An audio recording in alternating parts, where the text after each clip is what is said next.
Hi friends, మీరు ఎప్పుడైనా సింధూరం చెట్టు చూసారా? ఇదే సింధూరం చెట్టు. అసలు సింధూరం చెట్టు ఎలా ఉంటుంది, వాటి కాయలు ఎలా ఉంటాయి, పువ్వులు ఎలా ఉంటాయి, వాటి వల్ల యూజెస్ ఏంటి అనేది చూద్దాం. పైన వరకు ఉంది చెట్టు, పైన వాటి కాయలు పువ్వులు ఉన్నాయి. అసలు చెట్టు ఎలా ఉంటుంది, ఆ కాయలు ఎలా ఉంటాయి అనేది చూద్దాం పదండి.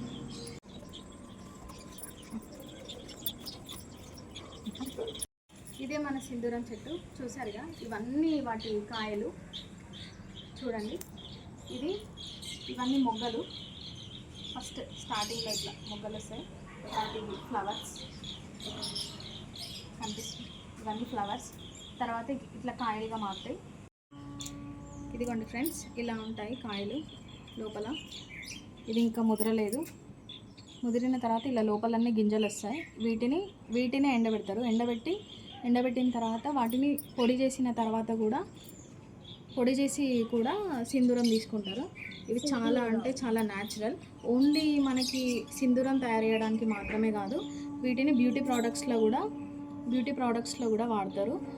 న్యాచురల్ లిప్స్టిక్స్ తయారు చేయడానికి, మళ్ళీ ఫుడ్ కలర్స్ తయారు చేయడానికి వీటిని చాలా బాగా యూజ్ చేస్తారు వీటిని. అంతేకాకుండా పాతకాల రాజులు ఋషులు ఉన్నప్పుడు వాళ్ళకి కాషాయ దుస్తులు తయారు చేయడానికి కూడా ఈ సింధూరం చెట్టులోని ఈ న్యాచురల్ గింజల్ని యూజ్ చేసి మాత్రమే వాళ్ళు వాడేవాళ్ళు. మనకి ఆర్టిఫిషియల్గా సింధూరం పెట్టుకోవడం వల్ల మనకి ఇరిటేషన్ అనేది వస్తూ ఉంటుంది, సమ్ ఎలర్జీస్ వస్తూ ఉంటాయి.